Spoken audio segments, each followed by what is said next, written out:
Segurança em Foco.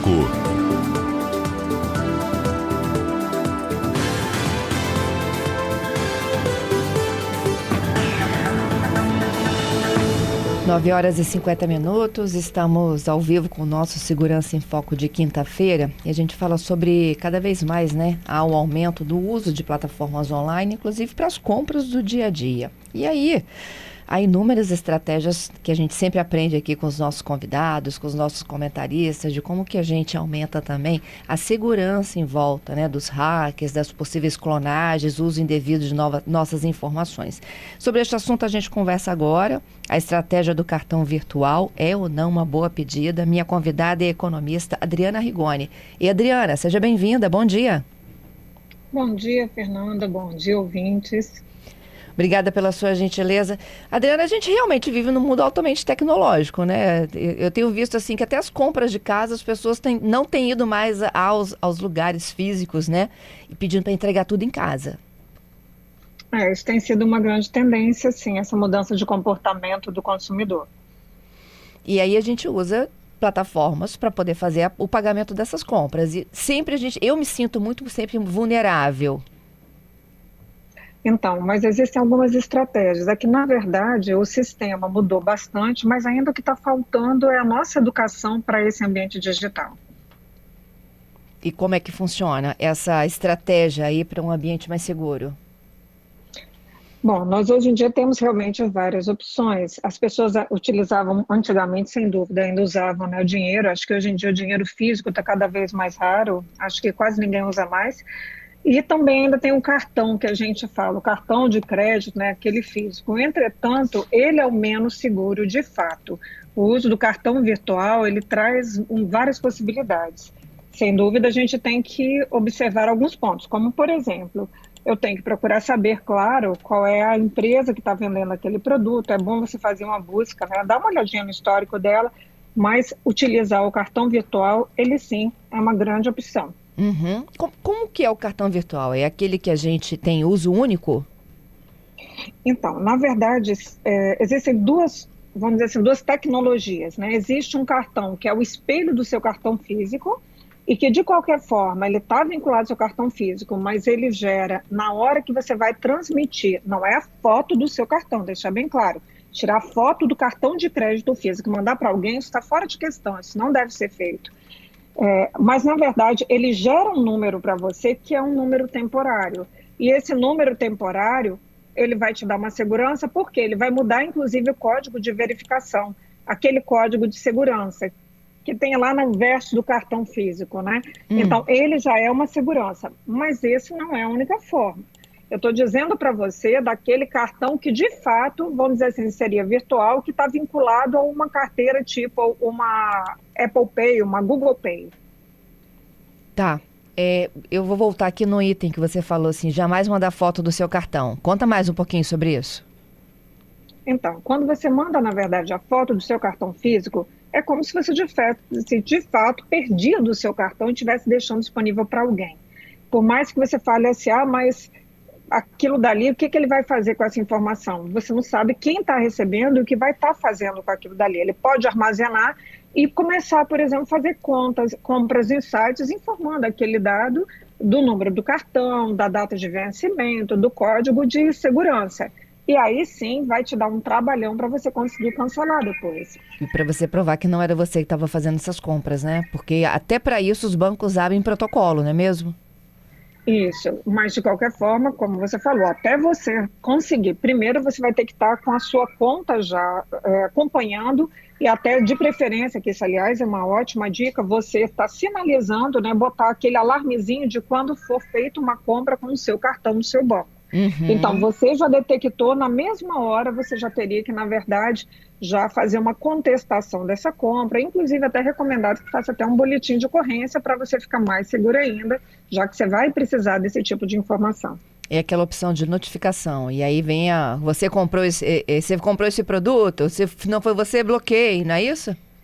Isso, exatamente, mas quer dizer, você de qualquer forma vai ter que estar atento a ver que foi feita uma compra com esse cartão para que você possa fazer esse bloqueio. Uhum. Isso porque o cartão físico, de fato, ele te deixa mais vulnerável. E se a gente lembrar, não é só nessa situação.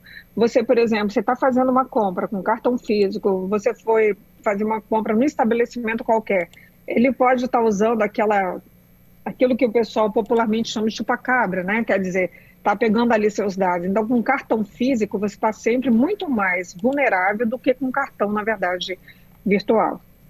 Entendido.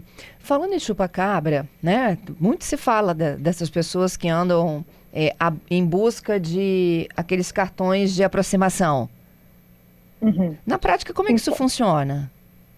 Então, o cartão por aproximação, aí é que tá, ele é bem seguro, ao contrário do que as pessoas podem pensar. Tem gente criando-se o mito de que se alguém chegar perto de você, automaticamente ele faria compra. Isso, de fato, não acontece. Por quê? Ó, bom Na saber. verdade, na hora não acontece mesmo, porque aquela pessoa, na verdade, que vai comprar por aproximação, ele é gerado um protocolo.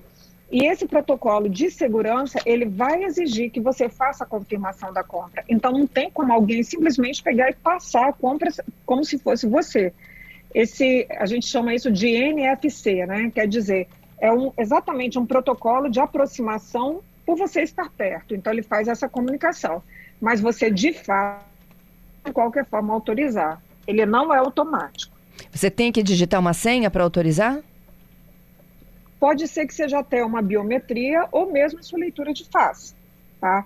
Lembra quando você vai abrir alguma coisa que você tem que olhar para fazer a leitura de face? Então, nesse caso, quer dizer, ele vai exigir que você faça essa leitura. Em alguns casos, você pode colocar até mesmo um aplicativo de autenticação, em que você vai colocando ali os códigos, né? E ele gera esses códigos na hora da sua compra. Entendido. E para quando a gente vai para o exterior, Adriana, qual é a segurança de usar também, né? A gente praticamente vai com instrumentos eletrônicos, né? Então, na verdade, é muito mais seguro se você for usando o instrumento eletrônico do que se você levar o cartão físico. Primeiro que se você perder o cartão físico, você estiver fora do país, até você receber vai demorar um tempo, né? E se você, na verdade, tem um cartão virtual, ele pode ser emitido naquela hora. E essa tecnologia de pagamento por aproximação, ela não é específica do Brasil, ela é mundial. Então, Aham. qualquer local no mundo, na verdade, você pode utilizar. E se por acaso você perdeu o celular, que aí as pessoas pensam assim, perdi o celular, agora alguém que achar vai usar e vai fazer mau uso. Não. Primeiro, porque se você perdeu o celular, você pode, é claro, primeiro, apagar o celular até remotamente, né, pelos dispositivos de segurança dele. Você pode também, é claro, entrar em contato com o banco, pedir para suspender. E a gente tem que lembrar que quando você tem uma wallet no seu celular, que tudo que está registrado nela só serve naquele aparelho. Tanto é que se você, vamos supor que você foi lá para fora e você comprou um outro celular, você vai ter que instalar novos cartões nesse celular. Não são os mesmos, porque ele tem um código, que é um token, que na verdade é um dispositivo de segurança, que só vale para cada aparelho. Adriana, já tenho alguns ouvintes aqui conversando conosco. Um deles disse que foi seu aluno, viu? É o Edmar, dizendo que foi seu aluno na universidade, que você é muito fera. Obrigada, foi aluno mesmo. E o Renan, ele está dizendo o seguinte: eu fico pensando no equipamento desse do chupa-cabra, né? Não é uma coisa fácil, assim, de você chegar no ambiente bancário e instalar um chupa-cabra. Como é que isso acontece, né? Assim, no universo da maldade, como é que uma pessoa chega, tira um chupa-cabra, instala numa máquina de saque eletrônico e ninguém vê? Então, ele está lembrando do saque eletrônico, mas na verdade a gente não acontece só nisso. Imagina que você vai abastecer, por exemplo, seu carro num posto, isso pode acontecer. A pessoa que está passando ali, ela pode estar com esse outro dispositivo e passar nesse outro. Então, quer dizer, aquela história, né? A gente está sempre pensando do ponto de vista de quem está agindo correto, mas a pessoa que tem uma intenção errada, ela normalmente ela é bastante habilidosa em disfarçar essa intenção e ele consegue, na verdade, colocar esse dispositivo. Entendido. Tem mais uma participação chegando agora por áudio. Vamos ouvir. É o Franco. Eu já vi gente comprando com cartão de aproximação e não precisou digitar nada. É o Franco, Olha, Adriana. Então, ele pode não ter digitado, como eu falei, mas ele autorizou pela face ou pela biometria. porque ele não é automático, ele de fato exige. Eu compro por aproximação, e todas as vezes que você compra, o meu caso, meu celular, eu preciso, né, de colocar, estampar minha face. Então, não é automático. Se a pessoa não digitou, é porque ela colocou ou a biometria no celular ou fez a leitura facial. Eu entendi a dúvida do Franco, Adriana. É porque o seu cartão, ele está virtual. Ele está no seu smartphone. O dele é físico. Ah, sim. Aí ele aproximou Então, da maquininha, tchum, liberou o dinheirinho lá. Eu acho que tem limites, né? Que você pode liberar sem senha. Tem sim, tem limite sim. E aí, vão lá, aquela recomendação, é claro, né, que você nunca deve deixar esse limite muito grande. Ah, mas eu vou precisar fazer uma compra, eventualmente, uma situação. Nessa situação, você vai até o banco e peça para liberar um limite maior. Se você deixa limites menores no seu cartão, você está sempre mais seguro. A gente tem que lembrar que, na verdade, o banco ele acompanha toda a movimentação nossa, né? Até mesmo os nossos hábitos de consumo. Por exemplo, se você não está acostumado a fazer compras no valor de R$ 5.000, e você for tentar nesse momento passar numa loja, eles provavelmente vão bloquear e vão falar, opa, peraí, você está comprando demais. Olha, a Adriana está conversando conosco aqui, trazendo dicas, né, de segurança, a sugestão também do uso do cartão virtual. Tem vários ouvintes contando golpes, viu, Adriana? Eu vou fazer o seguinte, a gente está praticamente na porta do Repórter CBN, eu vou pedir a Beatriz para fazer a pergunta dela, você fica comigo na linha, a gente volta para responder a Bia e os ouvintes que estão chegando agora, pode ser? Pode sim. Vamos lá, fala, Bia. Ei, Adriana, bom dia. Eu só queria entender, quando a gente está falando sobre o cartão virtual, desse precisar autorizar, a gente está falando que o celular precisa estar desbloqueado, não é isso? Eu preciso liberar o meu celular, abrir a tela para que a transação seja feita. Não necessariamente eu preciso passar a minha senha depois que eu coloquei o cartão em cima da maquininha. É isso? Responde já, Adriana. Voltamos em instantes. Estou de volta aqui com o nosso CBN Vitórias. Às quintas-feiras a gente traz sempre um tema ligado à área de segurança e hoje é o uso dos meios de pagamentos virtuais, tá? A minha convidada é a Adriana Rigoni, ela é economista, conselheira do Conselho Regional de Economia aqui no Espírito Santo. E a Adriana está falando um pouco até da experiência dela, né, Adriana? De uso de plataformas digitais e tudo virtual. O cartão virtual traz mais segurança. Isso mesmo. E aí surgiu a dúvida que começou lá no Franco, dizendo que o cartãozinho dele, ele não é virtual. Eu entendi, eu acho que é a mesma situação minha, né? O Franco, ele usa o cartão de crédito e débito de plástico, né? No dia a dia. Isso, e mesmo você aproximando, ele não faz uma compra. A gente lembrou, né, da dica da Adriana, de que precisa de ter alguma estratégia de reconhecimento. Pode ser senha, pode ser o reconhecimento visual, biometria, né, e tudo mais. E o Franco está falando que o dele não, é porque o dele é físico. O físico, geralmente, a gente coloca limites, não é, Adriana? Então, eu tenho um cartão desse também, mas aí o que acontece? São sempre contas no valor pequeno. Então, por exemplo, você vai tomar um cafezinho, você consegue passar, entendeu? Agora, se você, por exemplo, for tentar fazer uma compra, vamos supor, num valor tipo R$ 5.000, ele não vai passar. Entendeu? Boa. Por quê? Porque aí você vai precisar, na verdade, da segurança. E até mais, se essa compra, inclusive, não for um comportamento habitual seu, vamos supor, você não está acostumado a fazer pagamentos de R$ 5.000 todo mês, o banco, inclusive, vai bloquear. E aí ele vai te mandar uma mensagem, você vai precisar entrar em contato. Não é vergonha não, tá, gente? Até as lojas já sabem disso. Quando a gente chega numa situação dessa, a própria loja já entende que você vai ter que entrar em contato com o banco para liberar.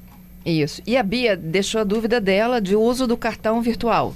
É isso, eu queria saber se essa autorização que a Adriana comentou aqui com a gente, que a gente precisa autorizar o uso do cartão, é feito quando a gente desbloqueia o celular. É isso, Adriana? Então, primeira questão é o seguinte, vamos deixar bem claro que você, para colocar esse cartão virtual dentro do seu celular, você tem que ter entrado, por exemplo, na Apple Pay, vamos supor, na Google Pay, né, ou uma outra similar.